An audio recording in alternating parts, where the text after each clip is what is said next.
നവസന്യാസ പരിശീലനത്തിനായി ചേർന്നു. കെഴ്സിയോങ്ങിലുള്ള Saint Mary's കോളേജിൽ നിന്നും ദൈവശാസ്ത്ര പഠനം പൂർത്തിയാക്കിയ ശേഷം 1963 അദ്ദേഹം പൗരോഹിത്യ പട്ടം സ്വീകരിച്ചു. തുടർന്ന് കൊടൈക്കനാലിലെ ഷെമ്പകനൂരിലുള്ള സേക്രഡ് ഹാർട്ട് കോളേജിൽ തത്വശാസ്ത്രം പഠിച്ച അദ്ദേഹം ഇംഗ്ലണ്ടിലുള്ള ഓക്സ്ഫോർഡ് സർവകലാശാലയിലേക്ക് ഭാരതീയ തത്വശാസ്ത്രത്തിൽ ബിരുദാനന്തര ബിരുദം പഠനം നടത്താനായി പോയി.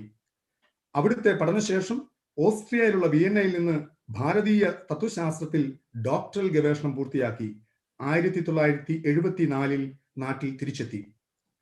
തുടർന്ന് അങ്ങോട്ട് 2015 രോഗബാധിതനായി കിടപ്പിലാകുന്നതുവരെ തത്വശാസ്ത്രത്തിൽ അധ്യാപനവും ഗവേഷണവുമായി ആദ്യം തിരുവനന്തപുരത്തെ സെന്റ് സേവിയേഴ്സ് കോളേജിലും പിന്നീട് നീണ്ട വർഷങ്ങൾ പൂനെയിലെ ഡിനോബിലി കോളേജിലും അവസാന കുറച്ചു വർഷങ്ങളിൽ കാഞ്ഞിരപ്പള്ളിയിലെ സമന്വയയിലും ചിലവഴിച്ചു.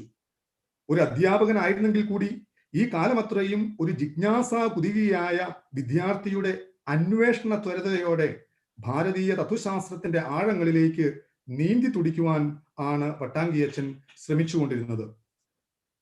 നമുക്കേവർക്കും അറിയാവുന്നതുപോലെ പ്രാചീന ഭാരതത്തിലെ ഗുരുക്കന്മാർ ഇവിടുത്തെ താത്വിക ദർശനങ്ങളെയും ദൈവവിജ്ഞാനീയങ്ങളെയും വീക്ഷിച്ചിരുന്നത് ഇടപിരിക്കാൻ സാധിക്കാത്ത രണ്ട് യാഥാർത്ഥ്യങ്ങളായാണ്.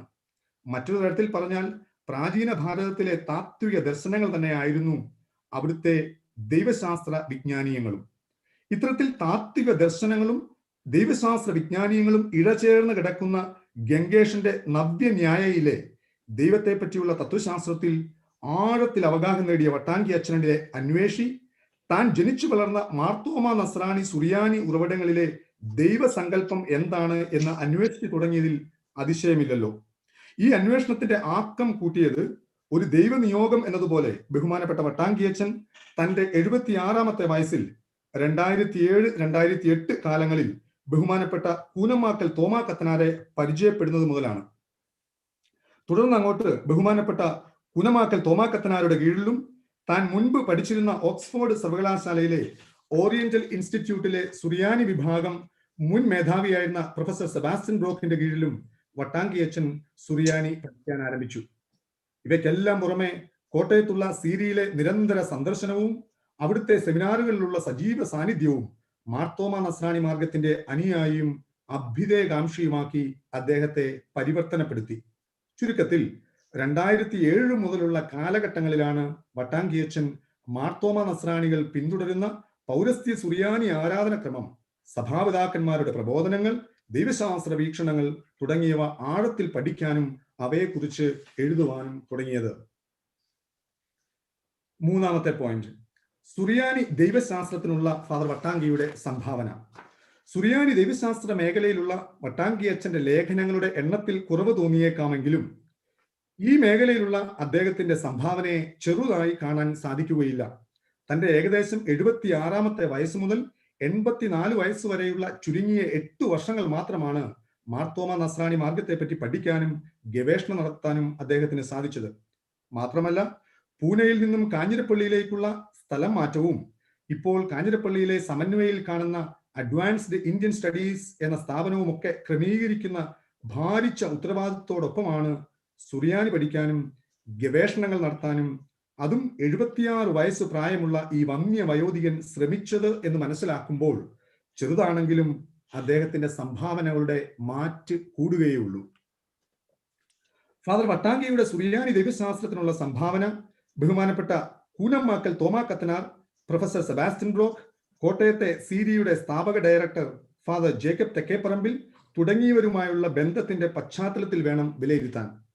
സുറിയാനി സാഹിത്യത്തിന്റെ 2ാം വസന്തകാലം എന്ന് പണ്ഡിതമതം വിശേഷിപ്പിക്കുന്ന 20-ാം നൂറ്റാണ്ടിന്റെ 2ാം പകുതി മുതൽ ഇങ്ങോട്ടുള്ള ഈ കാലഘട്ടത്തിൽ അതിന് കാരണക്കാരായവരിൽ ഒരാളായിരുന്നു ഓക്സ്ഫോർഡ് സർവകലാശാലയിലെ സുറിയാനി വിഭാഗം മുൻ മേധാവിയായിരുന്ന മുൻപ് സൂചിപ്പിച്ച ഡോക്ടർ സെബാസ്റ്റ്യൻ ബ്രോക്ക്. അദ്ദേഹത്തിന്റെ കീഴിൽ മികവുറ്റ ഒരു ഡോക്ടറൽ പ്രബന്ധം രചിച്ച കൂനമാക്കൽ തോമാ കത്തനാരിന്റെ ഗവേഷണ മേഖല 4-ാം നൂറ്റാണ്ടിലെ സുറിയാനി സഭാപിതാവായിരുന്ന അപ്രേമിന്റെ ദൈവ ദർശനങ്ങളായിരുന്നു. കാൽപ്പനിക ബിംബങ്ങളും പ്രതീകാത്മിക സൂചികകളും നിറഞ്ഞു നിൽക്കുന്ന കവിതകൾ കൊണ്ട് ക്രൈസ്തവ ദൈവസങ്കല്പത്തിന്റെയും യുഗാന്ത്യ ദൈവശാസ്ത്ര വിജ്ഞാനീയത്തിന്റെയും നീലിമയാർന്ന വർണ്ണചിത്രങ്ങൾ രചിച്ച സഭാപിതാവാണ് മാർ അപ്രേം. മാർ അപ്രേമിന്റെ ദൈവദർശനങ്ങളെ പറ്റി കൂനമാക്കൽ തോമാക്കത്തനാരിൽ നിന്നും കേട്ടറിഞ്ഞ വട്ടാങ്കിയച്ഛന് അതിൽ വല്ലാത്ത ഒരു ആകർഷണം തോന്നി. ഭാരതീയ ദാർശനിക ചിന്തകളിലെ അദ്വൈത വേദാന്തത്തിന്റെ വക്താവായ ശങ്കരാചാര്യരുടെ ദൈവസങ്കല്പവും മാർ അപ്രേമിന്റെ ദൈവസങ്കല്പങ്ങളും തമ്മിലുള്ള ചില സമാനതകളാണ് ഇത്തരത്തിൽ വട്ടാങ്കിയച്ഛനെ ആകർഷിച്ചത്. തുടർന്ന് 76-ാമത്തെ വയസ്സിൽ സുറിയാനി ഭാഷ പഠിക്കാൻ ആരംഭിച്ച അദ്ദേഹം വളരെ കുറഞ്ഞ നാളുകൾക്കുള്ളിൽ തന്നെ മാർ അപ്രേമിന്റെ കൃതികൾ സുറിയാനി ഭാഷയിൽ വായിക്കുവാൻ ആരംഭിച്ചു. തുടർന്ന് ശങ്കരാചാര്യരുടെ ദൈവസങ്കല്പങ്ങളും മാർ അപ്രേമിന്റെ ദൈവസങ്കല്പങ്ങളും തമ്മിലുള്ള താരതമ്യ പഠനങ്ങൾ നടത്തി. ഈ പഠനത്തിന്റെ ഫലമായി പിറവിയെടുത്തതാണ് താഴെ പറയുന്ന പണ്ഡിതോചിതമായ 2 ലേഖനങ്ങൾ. ഒന്ന്, 2008 സ്പെയിനിലെ ഗ്രാനഡയിൽ വെച്ച് നടന്ന അന്തർദേശീയ സെമിനാറിൽ അവതരിപ്പിച്ച അപ്രേമും ശങ്കരനും 2 ദാർശനിക പ്രതിഭകളുടെ സംവാദം, Ephrem and Shankara, a dialogue between 2 creative thinkers എന്ന പ്രബന്ധം. 2, 2009-2010 കോട്ടയത്തെ സീരിയിൽ വെച്ച് നടന്ന അന്തർദേശീയ സുറിയാനി കോൺഫറൻസിൽ അവതരിപ്പിച്ച അപ്രേമിന്റെയും ശങ്കരന്റെയും ചിന്തകളുടെ പശ്ചാത്തലത്തിലുള്ള ക്രൈസ്തവ യുഗാന്ത്യ ദൈവവിജ്ഞാനീയ വിചിന്തനങ്ങൾ, understanding Christian eschatology against the background of the thought of Ephraim and Shankara എന്ന പ്രബന്ധം. ശങ്കരന്റെ ദാർശനികതയിലെ ബ്രഹ്മാനുഭവത്തെയും എക്സ്പീരിയൻസ് ഓഫ് ബ്രഹ്മൻ, അപ്രേമിന്റെ ചിന്തകളിലെ പർദീസ അനുഭവത്തെ പറ്റിയും എക്സ്പീരിയൻസ് ഓഫ് പാരഡൈസ്, ഇതിനെ രണ്ടിനെയും പറ്റി താരതമ്യ പഠനം നടത്തിയ ശേഷം ഫാദർ വട്ടാങ്കി നടത്തുന്ന നിരീക്ഷണം ഇങ്ങനെയാണ്: ബ്രഹ്മനെ ആത്യന്തികമായി അനുഭവിക്കുക എന്നത് ഒന്നിന്റെയും അഭാവമില്ലാത്ത പൂർണ്ണതയുടെ അനുഭവമാണ്. അതെല്ലാറ്റിൻ്റെയും അനുഭവമാണ്. ആ അർത്ഥത്തിൽ ഇത് എല്ലാ സന്തോഷങ്ങളുടെയും അനുഭവമാണ്. ദൈവം വാഗ്ദാനം ചെയ്യുന്നതും അപ്രേമും ശങ്കരനും വിശദീകരിക്കുന്നതുമായ ഈ കണ്ണഞ്ചിപ്പിക്കുന്ന മിഴിവ് അനുഭവിക്കാനായി നാം യോഗ്യരായി കാണപ്പെടട്ടെ. ശങ്കരന്റെ ബ്രഹ്മാനുഭവം എന്ന ചിന്തയിലെയും അപ്രേമിന്റെ പർദീസ അനുഭവത്തെ പറ്റിയുള്ള ദർശനങ്ങളിലെയും സമാനതകൾ കണ്ടെത്തുമ്പോഴും അപ്രേമിന്റെ പർദീസ ദർശനങ്ങളുടെ അനന്യത അടിവരയിടാൻ ഫാദർ വട്ടാങ്കി മറക്കുന്നില്ല. അത് ഇപ്രകാരമാണ്: അപ്രേമിന്റെ വീക്ഷണത്തിലെ യുഗാന്ത്യ പർദീസ മരണശേഷം മാത്രം എത്തിച്ചേരാവുന്ന ഒരു വിദൂര യാഥാർത്ഥ്യമല്ല. ഈ ഭൂമിയിലെ ജീവിതത്തിന്റെ ഓരോ ദിവസങ്ങളിലും നിമിഷങ്ങളിലും ആ പർദീസ അനുഭവം യഥാർത്ഥത്തിൽ ഒരു ക്രൈസ്തവ വിശ്വാസിക്ക് അനുഭവിച്ചറിയാൻ സാധിക്കും. കർത്താവിന്റെ തിരുസഭയിൽ അർപ്പിക്കപ്പെടുന്ന ഓരോ കൂദാശകളിലും, വിശിഷ്യ വിശുദ്ധ കുർബാന അർപ്പണ വേളകളിലും അഭൗമികമായ പറുദീസ അനുഭവത്തിലേക്ക് ഓരോ വിശ്വാസിക്കും എത്തിച്ചേരാനാകും. ഇത്തരത്തിൽ തുടർച്ചയായി കൂദാശ വേളകളിൽ നടക്കുന്ന പറുദീസ അനുഭവത്തിന്റെ ഉച്ചകോടിയാണ് അപ്രേമിന്റെ വീക്ഷണത്തിലെ ദൈവീകരണം അഥവാ തെയോസിസ് ഓർ ദൈഫിക്കേഷൻ. ഈ സൈദ്ധാന്തിക ദർശനങ്ങളിൽ അടിയുറച്ച് വിശ്വസിച്ചിരുന്നത് കൊണ്ടാകാം 2007 സുറിയാനി പഠനം ആരംഭിച്ച കാലം മുതൽ 2015 രോഗബാധിതനായി കിടപ്പിലാകുന്നതുവരെ എല്ലാ ദിവസവും ഏറ്റവും ആഘോഷത്തോടെ സുറിയാനിയിൽ ഏറെ ഭക്തിയോടുകൂടി അദ്ദേഹം വിശുദ്ധ കുർബാന അർപ്പിച്ചിരുന്നത്. വളരെ കുറച്ച് അവസരങ്ങളിലാണെങ്കിലും വട്ടാങ്കിയച്ഛന്റെ ഇപ്രകാരമുള്ള വിശുദ്ധ കുർബാന അർപ്പണങ്ങളിൽ ഒരു സഹായിയായി ശുശ്രൂഷ ചെയ്യാൻ എനിക്കും അവസരം ലഭിച്ചിട്ടുണ്ട്. സുറിയാനി ആരാധനക്രമ ദൈവശാസ്ത്ര വീക്ഷണത്തിൽ ദൈവീക ആരാധന എന്നത് സ്ഥലകാലങ്ങൾക്കപ്പുറം സ്വർഗത്തിൽ നടക്കുന്ന അഭൗമികമായ ആരാധനയാണ്. ഈ ആരാധന മനുഷ്യ മനസ്സുകൾക്ക് സങ്കല്പിക്കാൻ സാധിക്കാത്ത വിധം കാതുകൾക്ക് ഇമ്പം പകരുന്നതും കണ്ണുകളെ അതിശയിപ്പിക്കുന്നതുമായ പ്രഭയും തെളിച്ചവുമുള്ളതാണ്. അതുകൊണ്ടാണ് സുറിയാനി ആരാധനക്രമ വീക്ഷണത്തിൽ സ്വർഗത്തെ പ്രതീകാത്മകമായി സൂചിപ്പിക്കുന്ന സ്വർണ്ണ നിറങ്ങളിലുള്ള തിരുവസ്ത്രങ്ങളും ധൂപവും സന്തോഷത്തിന്റെ പ്രതീതി ഉളവാക്കുന്ന 3 സ്വരങ്ങളിൽ കേന്ദ്രീകൃതമായ സംഗീതവും എല്ലാം ചിട്ടപ്പെടുത്തിയിരിക്കുന്നത്. പൗരസ്ത്യ സുറിയാനി ആരാധനക്രമത്തിന്റെ ഈ ആകർഷണീയത മനസ്സിലാക്കിയതിനാലാണ് ഇപ്രകാരം വിശുദ്ധ കുർബാന അർപ്പിക്കാനായി പൗരസ്ത്യ സുറിയാനി ആരാധനക്രമ ശൈലിയിലുള്ള ദൈവാലയ ഘടനയിൽ മനോഹരമായ ഒരു ചാപ്പൽ കാഞ്ഞിരപ്പള്ളി സമന്വയയിൽ അദ്ദേഹം രൂപപ്പെടുത്തിയത്.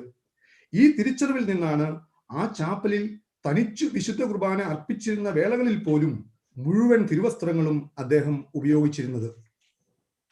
അക്കാദമിക രീതികളിൽ ചിട്ടപ്പെടുത്തിയവ അല്ലെങ്കിലും മാർത്തോമ നസ്രാണി മാർഗത്തിന്റെ മഹത്വവും പ്രൗഢിയും ശോഭയും ആ പാരമ്പര്യത്തിലുള്ള വിശ്വാസികൾക്ക് പകർന്നു നൽകാൻ ഉതകുന്നവയാണ് വട്ടാങ്കി അച്ഛന്റെ താഴെ പറയുന്ന ലേഖനങ്ങളും പ്രസംഗങ്ങളും. 1. മാർത്തോമാ ക്രിസ്ത്യാനികളുടെ ക്രൈസ്തവ ദർശനത്തിന്റെ സമകാലീന പ്രസക്തി. 2. പായിക്കാട്ടുമല ഇടവകയും പൗരസ്ത്യ സുറിയാനി പാരമ്പര്യവും. 3. കേരള സുറിയാനി ക്രിസ്ത്യാനികളും കാർമൽ ഇടവകയും. മേൽപ്പറഞ്ഞവ 3 ലേഖനങ്ങളാണ്.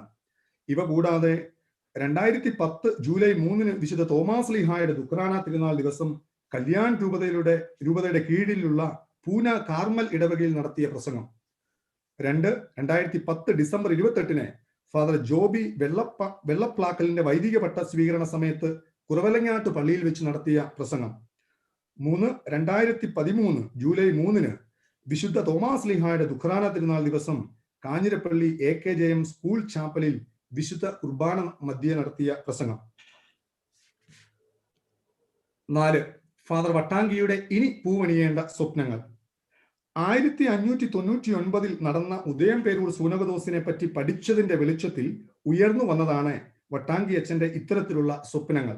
2015 രോഗബാധിതനാകുന്നതിന് തൊട്ടു മുമ്പുള്ള കുറച്ചു കാലം അദ്ദേഹം ചെലവഴിച്ചത് ഉദയംപേരൂർ സൂനകദോസിനെ പറ്റി പഠിക്കാനായിരുന്നു. ഏകദേശം 4 മാസത്തോളം നീണ്ടുനിന്ന ഈ പഠനത്തിന്റെ കണ്ടെത്തലുകൾ ഒരു ലേഖനമായി പ്രസിദ്ധീകരിക്കാൻ ഒരുങ്ങിയിരിക്കവെയാണ് അച്ഛൻ രോഗബാധിതനാകുന്നതും പിന്നീട് കിടപ്പിലാകുന്നതും. ഇത്തരത്തിലുള്ള അച്ഛന്റെ പഠനങ്ങളെയും കണ്ടെത്തലുകളെയും കുറിച്ച് അച്ഛൻ നിരന്തരം എന്നോട് സംവദിക്കുമായിരുന്നു. മാർത്തോമാ നസ്രാണി സമൂഹത്തിൽ നടപ്പിൽ വന്നു കാണാൻ വട്ടാങ്കി അച്ഛൻ ആഗ്രഹിച്ചവ പ്രധാനമായും താഴെ പറയുന്ന 5 കാര്യങ്ങളാണ്. 1. മാർത്തോമാ നസ്രാണികളുടെ പള്ളി യോഗങ്ങൾ പുനഃസ്ഥാപിക്കുക. മറ്റു പല പണ്ഡിതരുടെയും കണ്ടെത്തലുകൾ പോലെ തന്നെ അച്ഛന്റെ പഠനങ്ങളുടെ വെളിച്ചത്തിലും സാധുതയില്ലാത്ത ഒരു സൂനകദോസ് ആയിരുന്നു ഉദയംപേരൂർ സൂനകദോസ്. മാർത്തോമാ നസ്രാണികളുടെ ഇടയിൽ നിലവിലിരുന്ന ചില അനാചാരങ്ങൾ നിർത്തലാക്കാൻ കുറച്ചൊക്കെ ഉപകരിച്ചെങ്കിലും മാർത്തോമാ നസ്രാണികളുടെ പരമപ്രധാനങ്ങളായ ഒരുപാട് പുരാതന പാരമ്പര്യങ്ങളും സഭാ ശിക്ഷണ ക്രമങ്ങളും ഭരണ സംവിധാനങ്ങളും ആരാധനക്രമ രീതികളും നിർത്തലാക്കുകയോ നശിപ്പിച്ചു കളയുകയോ ചെയ്ത ഒരു സൂനകദോസ് ആയിരുന്നു ഉദയംപേരൂർ സൂനകദോസ് എന്നായിരുന്നു വട്ടാങ്കി അച്ഛന്റെ പക്ഷം. ഉദയംപേരൂർ സൂനകദോസിന് മുൻപ് വരെ മാർത്തോമാ നസ്രാണി സമൂഹത്തിന്റെ പ്രധാനപ്പെട്ട ഭരണ സംവിധാനം പള്ളി യോഗങ്ങളായിരുന്നു. വൈദികർക്കുള്ള തിരുപ്പട്ട കൂദാശകൾ പരികർമ്മം ചെയ്യുക, ദേവാലയങ്ങളുടെയും മറ്റ് തിരുപ്രതിഷ്ഠാ സ്ഥലങ്ങളുടെയും കൂദാശാകർമ്മം നടത്തുക, സഭാപ്രബോധനങ്ങൾ പഠിക്കുകയും പഠിപ്പിക്കുകയും ചെയ്യുക തുടങ്ങിയവയായിരുന്നു ഉദയംപേരൂർ സൂനകദോസിന് മുൻപ് വരെ മേൽപ്പട്ടക്കാരുടെ പ്രധാന ദൗത്യങ്ങൾ. സൂനകദോസിന് മുൻപ് വരെ മാർത്തോമാ നസ്രാണികളുടെ മേൽപ്പട്ടക്കാർ എല്ലാവരും തന്നെ സന്യാസികൾ അഥവാ ദേറാക്കാരായിരുന്നു. മേൽപ്പട്ടക്കാരുടേതിൽ നിന്ന് വ്യത്യസ്തമായി തങ്ങൾ പട്ടം ഏറ്റിരുന്നത് ഏത് ഇടവകയ്ക്ക് വേണ്ടിയാണോ ആ ഇടവകയുമായി ബന്ധപ്പെട്ടതായിരുന്നു നാട്ടുപട്ടക്കാരുടെ ദൗത്യങ്ങൾ. തങ്ങളുടെ ഇടവകകളിൽ ദൈനംദിന കൂദാശ അനുഷ്ഠാനങ്ങൾ പരികർമ്മം ചെയ്യുക, ഇടവകയിലെ വിശ്വാസികളുടെ കുടുംബങ്ങൾ സന്ദർശിക്കുക, അവരെ വിശ്വാസത്തിലും സന്മാർഗത്തിലും വളർത്തുക, സഭാപ്രബോധനങ്ങൾ പഠിക്കുകയും പഠിപ്പിക്കുകയും ചെയ്യുക തുടങ്ങിയവയായിരുന്നു ഉദയംപേരൂർ സൂനകദോസിന് മുൻപ് വരെ നാട്ടുപട്ടക്കാരുടെ പ്രധാന കർത്തവ്യങ്ങൾ. എന്നാൽ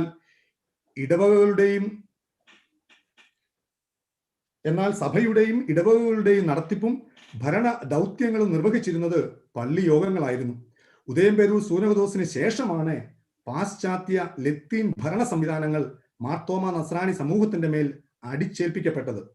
ഇതോടുകൂടി കൂദാശാനുഷ്ഠാനങ്ങൾ നിർവഹിക്കുക, സഭാ പിതാക്കന്മാരുടെ പ്രബോധനങ്ങൾ പഠിക്കുക, പഠിപ്പിക്കുക തുടങ്ങിയവയിൽ മാത്രം ശ്രദ്ധ കേന്ദ്രീകരിക്കേണ്ട മേൽപ്പട്ടക്കാരും പട്ടക്കാരും സൂനകദോസിന് ശേഷം പ്രധാനമായും സഭാഭരണം നടത്തുന്ന ഭരണാധികാരികൾ മാത്രമായി ചുരുങ്ങി. ഇത് 2 തരത്തിലാണ് മാർത്തോമാ നസ്രാണി സമൂഹത്തെ മോശമായി ബാധിച്ചത്. 1. സഭാ പാരമ്പര്യങ്ങളും പ്രബോധനങ്ങളും പഠിക്കുകയും പഠിപ്പിക്കുകയും ചെയ്യേണ്ടവർ അതിനായി സമയം ആവശ്യത്തിന് ചെലവഴിക്കാതെ വന്നപ്പോൾ സഭയുടെ വിശ്വാസ ജീവിതത്തെ അത് മോശമായി ബാധിച്ചു. 2. സഭയുടെ മഹത്തായ പാരമ്പര്യത്തെയും പ്രബോധനത്തെയും പറ്റി വിശ്വാസികൾ അജ്ഞരാകുന്നതിന് അത് വഴിവെച്ചു. 2. സഭാഭരണം മേൽപ്പട്ടക്കാരിലും പട്ടക്കാരിലും മാത്രമായി കേന്ദ്രീകരിക്കാൻ തുടങ്ങിയപ്പോൾ പാശ്ചാത്യ ലോകത്തെ പോലെ അത് പൗരോഹിത്യ മേൽക്കോയ്മ അഥവാ ക്ലെറിക്കലിസത്തിന് കുറച്ചെങ്കിലും വഴിവെച്ചു. സഭ എന്നാൽ മേൽപ്പട്ടക്കാരും പട്ടക്കാരും മാത്രമാണ് എന്ന ചിന്ത ഒരു പരിധിവരെയെങ്കിലും വിശ്വാസികളുടെ ഇടയിൽ വളർന്നു വരാൻ ഇത് ഇടയാക്കി. മാർത്തോമ നസ്രാണി സഭയുടെ വിശ്വാസ ജീവിതത്തെയും പൊതുജീവിതത്തെയും ഒക്കെ ഈ പറഞ്ഞ കാരണങ്ങൾ മോശമായി ഒരു വലിയ പരിധി വരെ എങ്കിലും ബാധിച്ചു.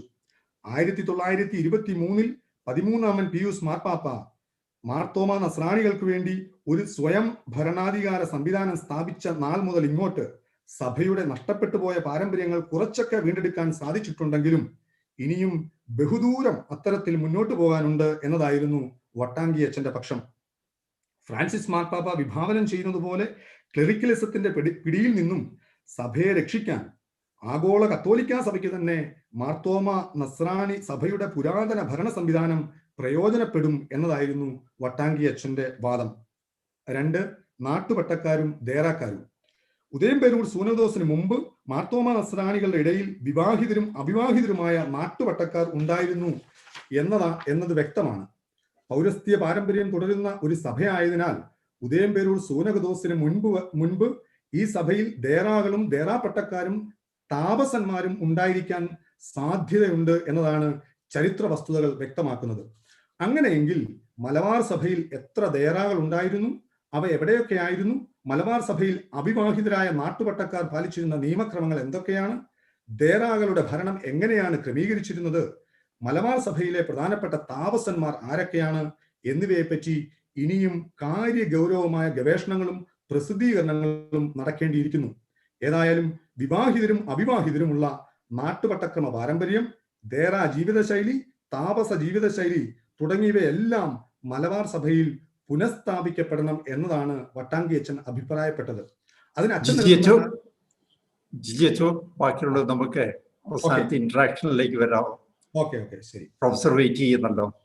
ഓക്കെ, അപ്പോ ഇതിന്റെ ഭാഗം ഞാൻ പിന്നീട് നമുക്ക് ഇന്ററാക്ഷൻ സമയത്ത് വരാം. പിന്നെ 3-ാമത്തെ പോയിന്റ്, ഈ തീയരിക്കപ്പെട്ട ഗ്രന്ഥങ്ങളെ പറ്റിയുള്ളൊരു ശേഖരണം അത് കളക്ട് ചെയ്യണമെന്നുള്ള അച്ഛൻ വലിയ ആഗ്രഹമായിരുന്നു.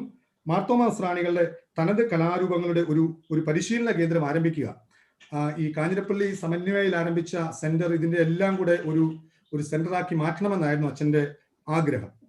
ഉപസംഹാരം: ഉദയംപേരൂർ സൂനകദോസിലേക്ക് നയിച്ച സാഹചര്യങ്ങളുടെ പിന്നിലും സൂനകദോസിന് ശേഷമുള്ള ഏകദേശം 60 വർഷത്തോളം മാർത്തോമ നസ്രാണികളെ നയിച്ചിരുന്ന മെത്രാന്മാരായ Francis Ros, Britto Stephen, Garcia Francis തുടങ്ങിയവരും Eesho സഭക്കാരായിരുന്നു.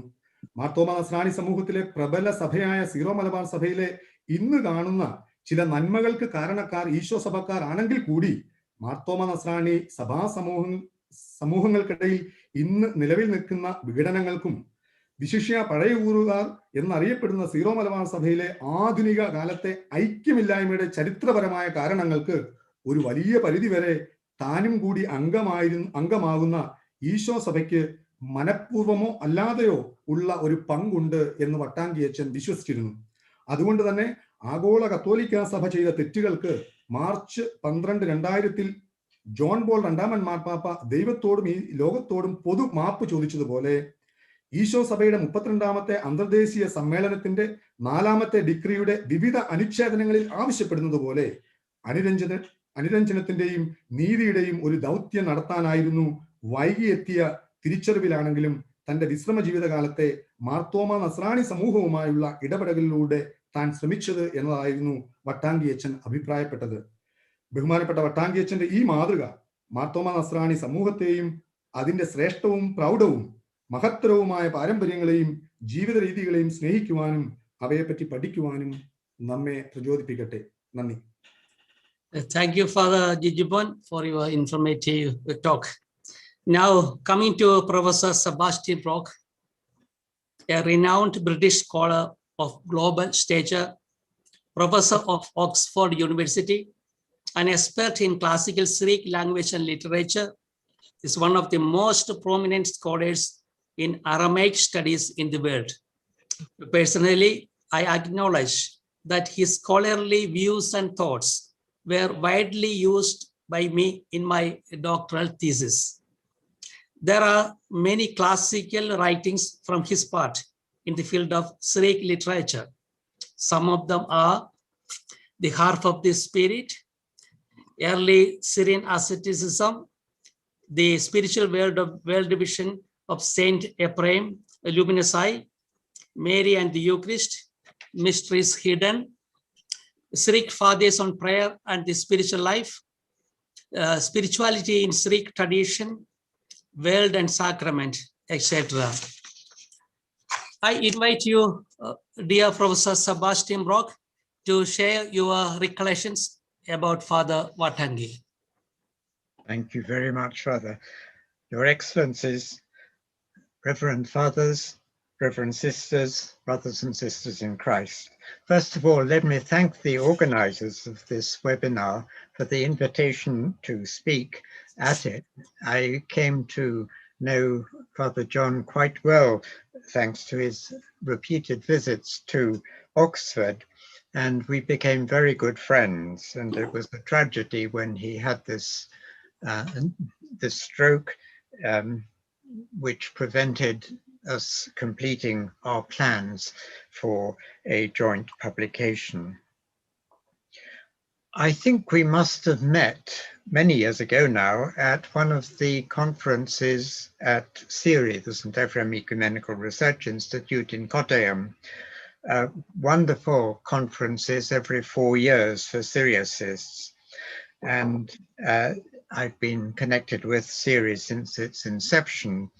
So when I first met Father John there, I was very excited to find someone who was an expert on Shankara, who was actually interested also in St. Ephraim, the greatest poet of the Syriac tradition. And this, of course, was a great bond between us. And I was very pleased to hear the name several times of my first Indian doctoral student, Father Thomas Kunamakal, who is perhaps one of the people worldwide who knows St. Ephraim's writings best, and I'm sure was able to give Father John really expert advice, probably much more expert than mine.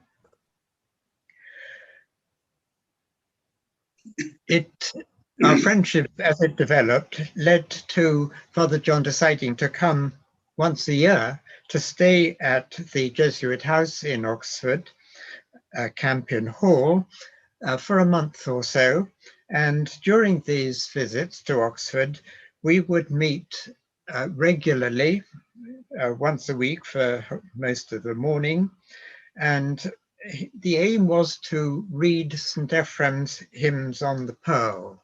At the end of his cycle on the hymns on the faith, those wonderful small collection of poems on the Pearl and its symbolism. And this collection had taken Father John's fancy, and we planned one day perhaps to do a joint volume. I would produce the English and Syriac, vocalized, both East and West Syriac vocalization, and he would produce the commentary, theological commentary. And I think it must have been the last time that we met. He did have a draft, he showed me a draft of a commentary for at least the first of these hymns. Unfortunately, I haven't got a copy of that. And so when he had this stroke, our plans sort of came to nothing. And eventually, I think Father Jacob Tekaparambel, the director of SIRI, has published simply the English and Syriac texts, vocalized texts, but without the commentary, which would have been its most valuable element of Father John. Now, when we met in Campion Hall on these, after we'd read, we'd meet and have quite a long chat usually. And I remember on one of, more than once I think, he said how wonderful it was. He'd learned enough Syriac to be able to celebrate Mass in Syriac, and what a joy that was.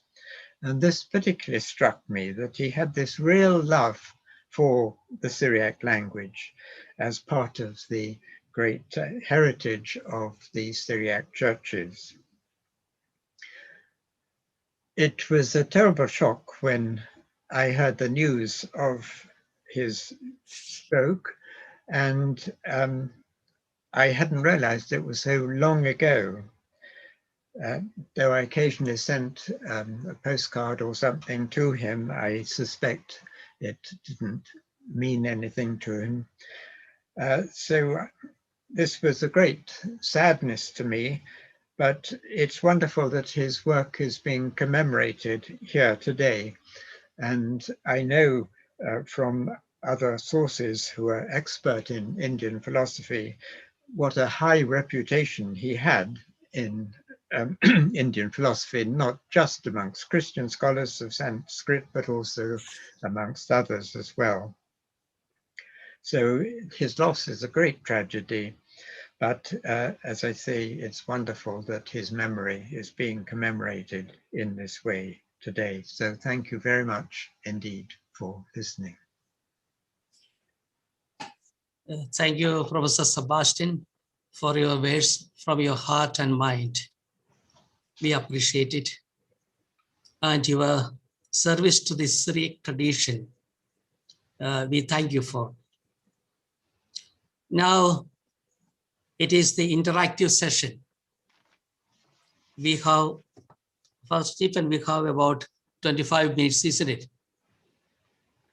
Yeah, around 25 minutes we have for the interactive session. You can seek explanations, clarifications, or you can express your views, surely in short words. You may please introduce yourself before making an intervention. I see the list of great dignitaries who are participants here. All are welcome to this interactive session. Okay, please unmute your microphone before intervention.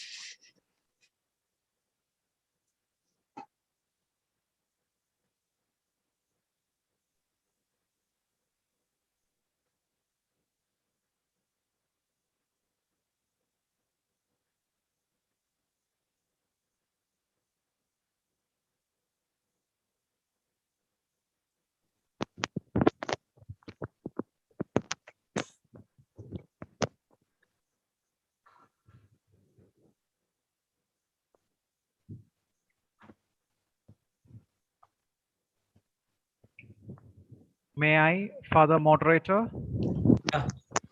Yeah, please. Yeah. Let me introduce myself. I am Brother Naveen Plakalil, a seminarian now studying for the Archdiocese of Changnasheri. And presently I am pursuing my post-graduation in English literature. First of all, I would like to thank Father Jijimon for his erudite presentation, and it was really a window for us, to get introduced into the wonderful life of Father Vattanky and also the contributions that he had done. And Father Jijimon was very clear on his presentation. Let me first thank and congratulate Father Jijimon.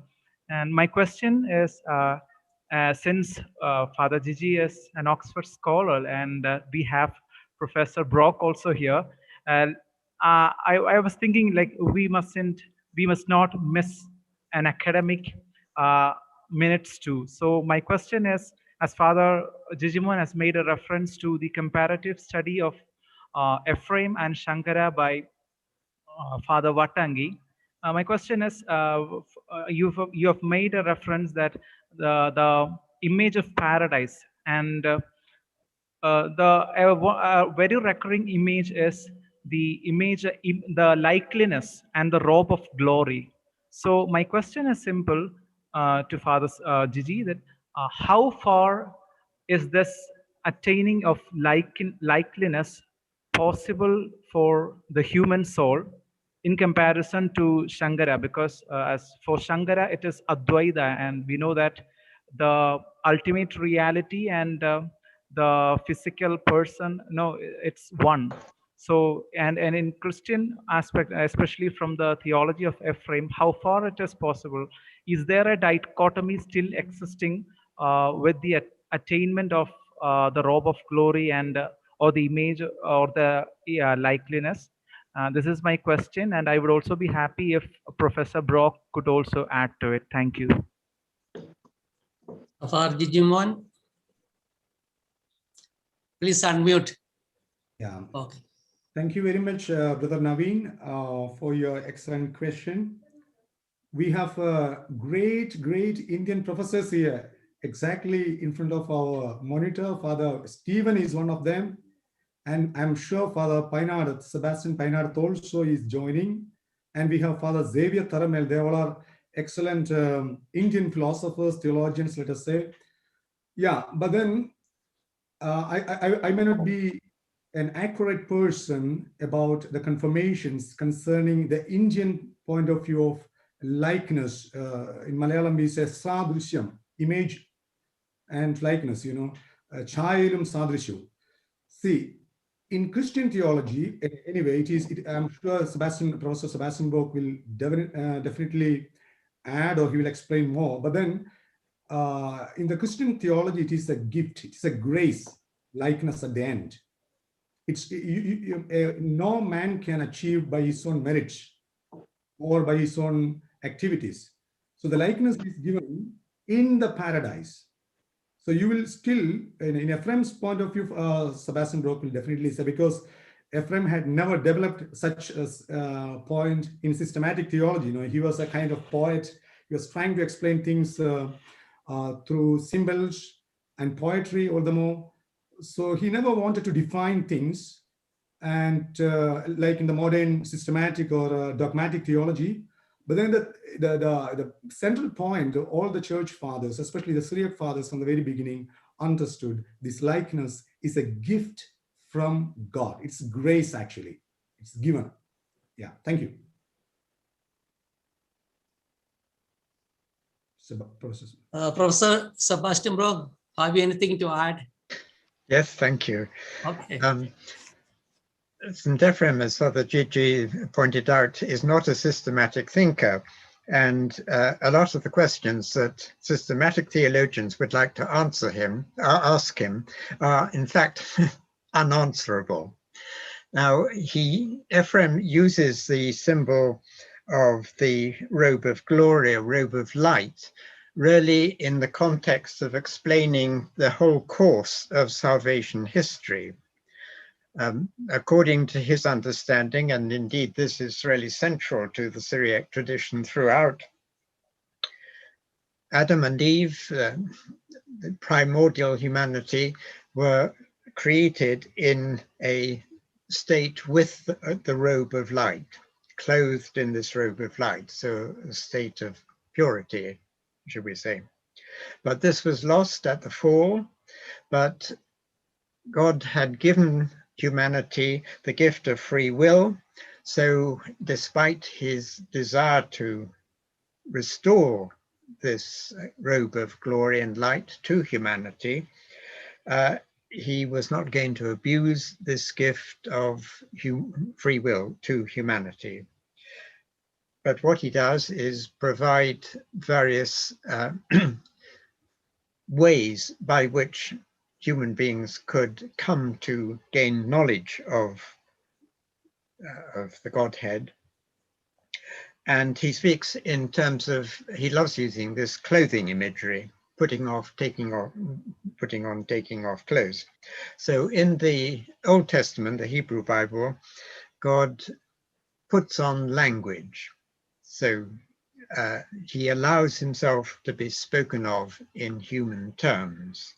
So from Ephraim's point of view, although human language, anthropomorphisms are used in the Old Testament, this is not through a lack of understanding on the part of the writers, but is due to the condescension of God, who allows himself to be spoken of in this way. And so in the Old Testament, you have, as it were, an incarnation into human language, but then at the New Testament, you have the incarnation into the body. God puts on, the divine word puts on the human body. Ephraim uses this phrase in many different ways. And at the baptism of Christ, as it were, deposits the robe of light and glory in the River Jordan, which is one of the various fountainheads of Christian baptism. It's not the only one, but it's one of them. And so the robe of glory is there awaiting the individual Christian at that person's baptism. So at baptism, all Christians put on in potential this robe of glory. It's been made available, but it's only in reality at the end of time, at judgment. So Ephraim uses to illustrate the relationship between the robe of glory at baptism and the robe of glory at the end of time. He refers to the gospel parable of the wedding feast, where someone with a robe which has been provided, but has nevertheless sullied it, made it dirty in some way, in his lifestyle, her lifestyle, whatever it is, and so loses the robe of glory, which in potential had been put on at baptism. So the idea of using this image is to indicate the connectivity between every stage in the course of salvation history. And this is how Ephraim, as it were, illustrates the relationship between the divine world and the human world. And the image of the robe of glory is just one of the many images. On the matter of theosis, he never uses this or Syriac equivalent of the Greek term, but in fact what he says through typology really is exactly the same as what St. Athanasius was saying at very much the same time. It so happens that St. Ephraim and St. Athanasius died in the same year, 373. But they both understood that the aim of the incarnation was so that human beings might become children of God. And Ephraim actually occasionally uses God's by grace. So in contrast to God the Word, who is God by nature, at the end of time, human destiny is to become God's by grace. And that's picked up in much later writers. The imagery of reflection is not something that Ephraim uses very much, or rather he uses it in a different way. He does use mirror imagery quite a lot.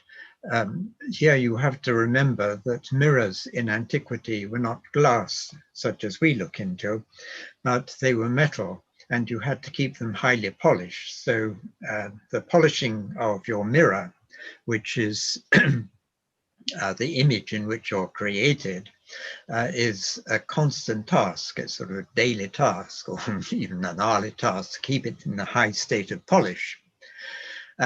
Ephraim himself doesn't develop this particular line, but it is developed much later in the 7th century in some of the monastic writers in a very dramatic way.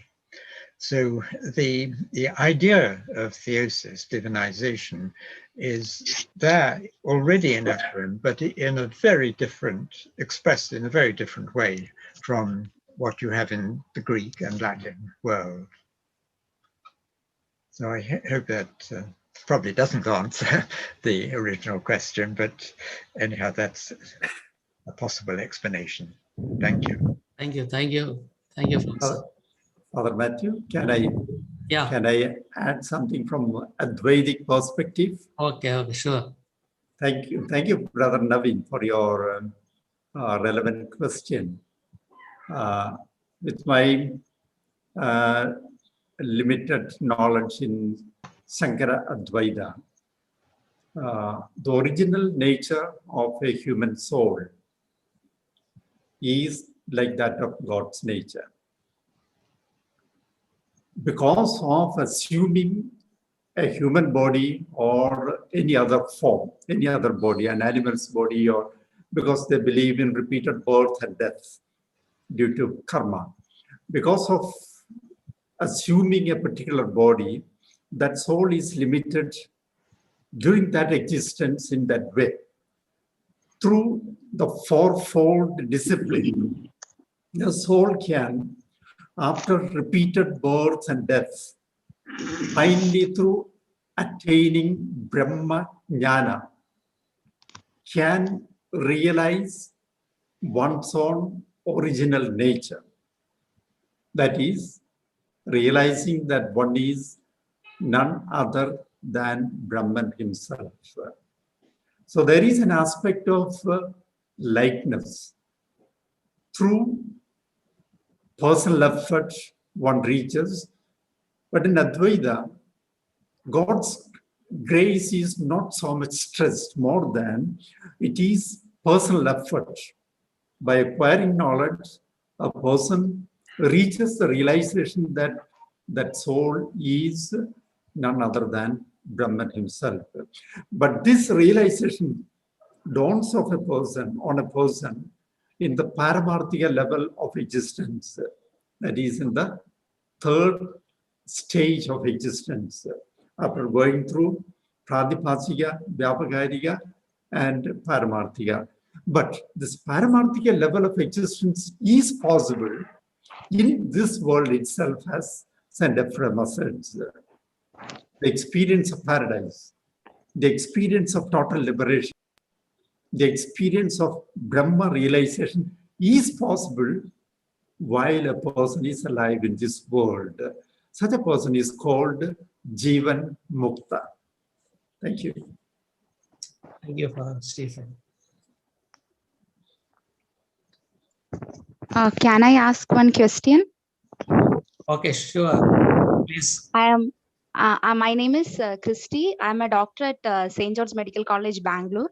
I belong to Kanjapalli Diocese from Chenapadi. My question is to Professor Sebastian Brock. Sir, as a great scholar, what is your view of what is the scope and opportunities to learn Syriac language internationally for lay people like us, along with our job and day-to-day activities? Thank you very much for that good question. It's very important that lay people should explore the riches of the Syriac heritage, since it's what belongs to them. To learn Syriac is not too difficult. After all of you have had to learn English, and you speak English wonderfully, so why not add another language in the form of Syriac? There are quite a number of good introductory grammars now, and I'm sure advice could be readily provided by Father Jacob Tekeperambil at St. Ephrem Ecumenical Research Institute in Kottayam. And if one has the opportunity to study there, that's by far the best place in India, and it's one of the best places in the world to study Syriac and get a good grounding in the Syriac literature and the Christian heritage of the Syriac churches. There is, in fact, quite a lot now available in English translation. And if you don't feel or don't have time to learn Syriac language, one can still benefit a lot through reading translations. Ephrem, there's some very good translations available now, not of everything in Ephrem, but quite a lot, and certainly enough to give a good idea. One thing I often recommend to people beginning who want to explore a bit is read St. Ephrem's commentary on the opening chapters of Genesis. When I read that commentary first, I was bowled over. I'd never read, I'd studied biblical studies, Hebrew and Aramaic as a student, but I'd never come across a commentary so profound. And I recommend anyone who's interested in Ephraim's theology. That's a good place to start. Any of his poems are wonderful. There are a number of small collections available. And the other area, which I think speaks to modern readers, sorry, my cat is being a nuisance, is there are two other areas in Syriac which are worth exploring through translation, and one can do that. And one is the narrative poems of Jacob of Serug.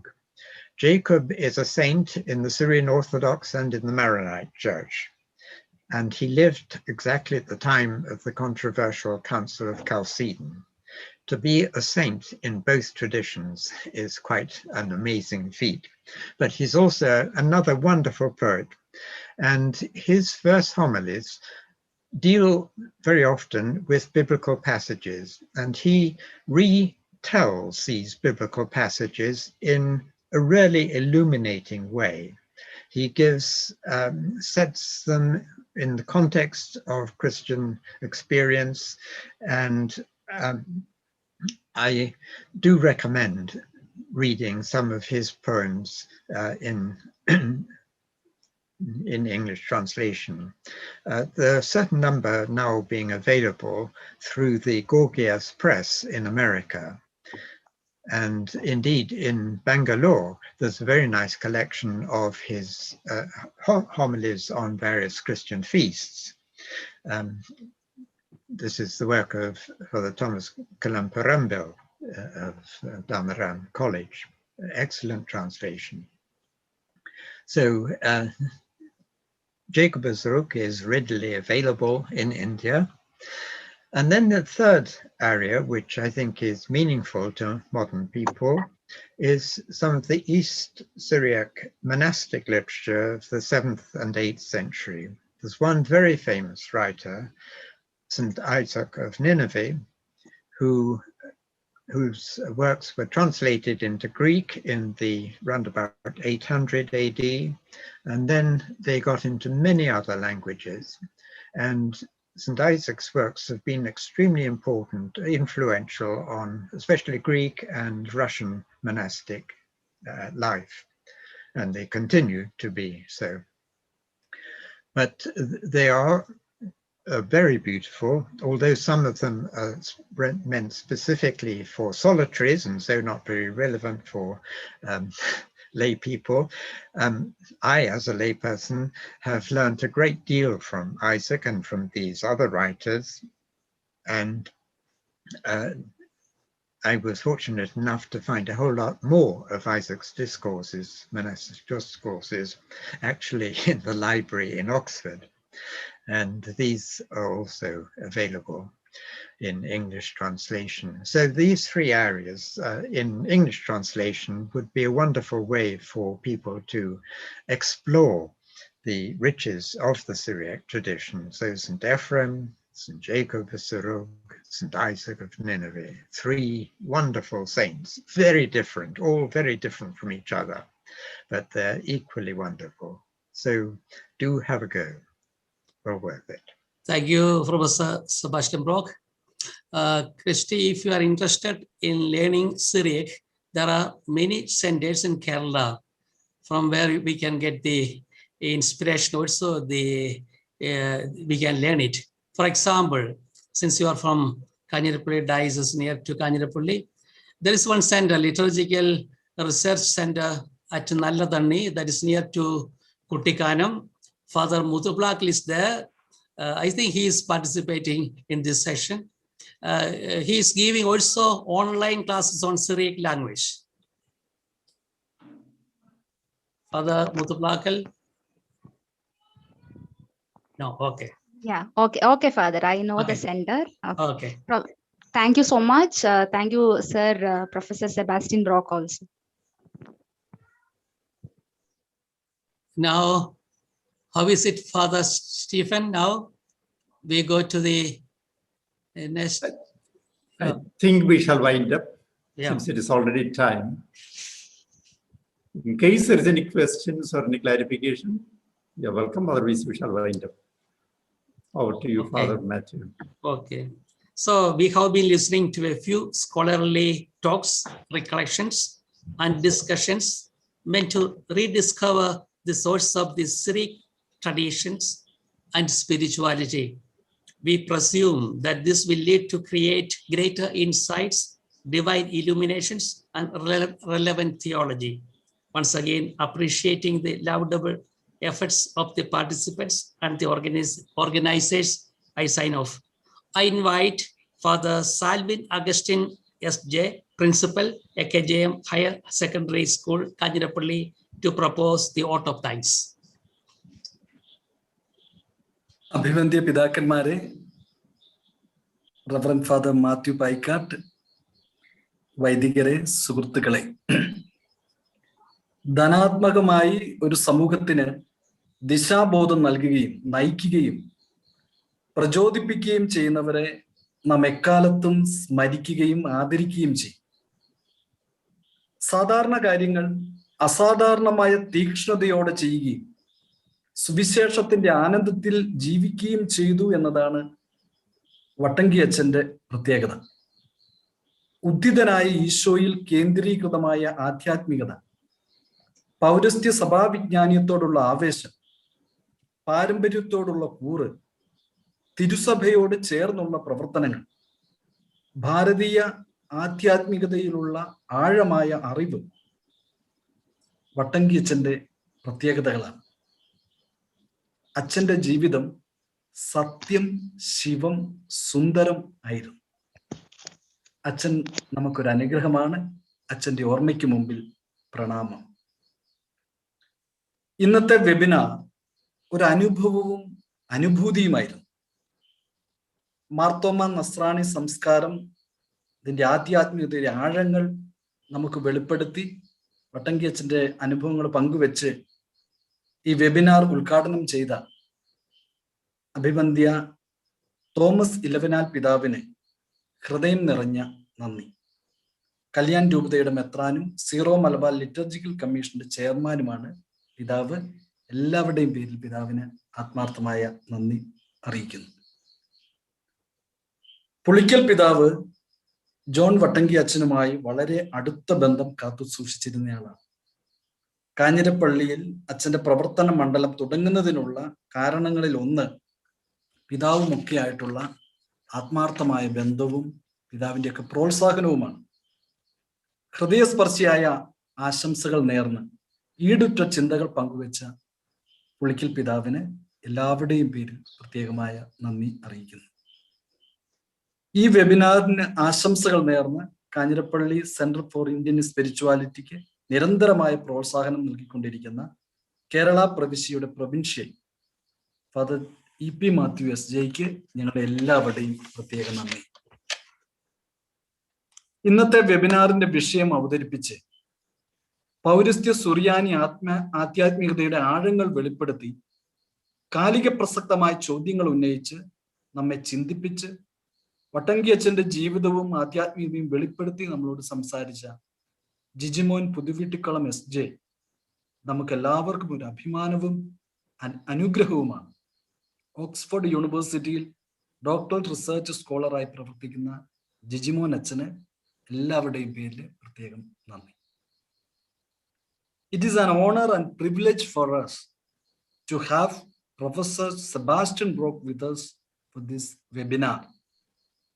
Your presence made a big difference today. Thank you very much, dear Professor, for being with us and sharing your reflections and insights and personal experiences on Father John Vattanky. On behalf of the organizing committee, I extend a heartfelt gratitude to you, dear Professor Sebastian Brock. Thank you very much. ഈ webinar മനോഹരമായി moderate ചെയ്തത് reverend father Mathew Paikkatt അച്ഛനാണ്. Kanjirappally Amal Jyothi engineering കോളേജിന്റെ മാനേജറാണ് father Mathew. You are an amazing organizer, very intelligent moderator, and you wisely organized it. Thank you very much, Father Matthew. ഇന്നത്തെ സെമിനാറിൽ ഒരുപാട് പ്രഗത്ഭരും പ്രതിഭകളും പങ്കെടുത്തു.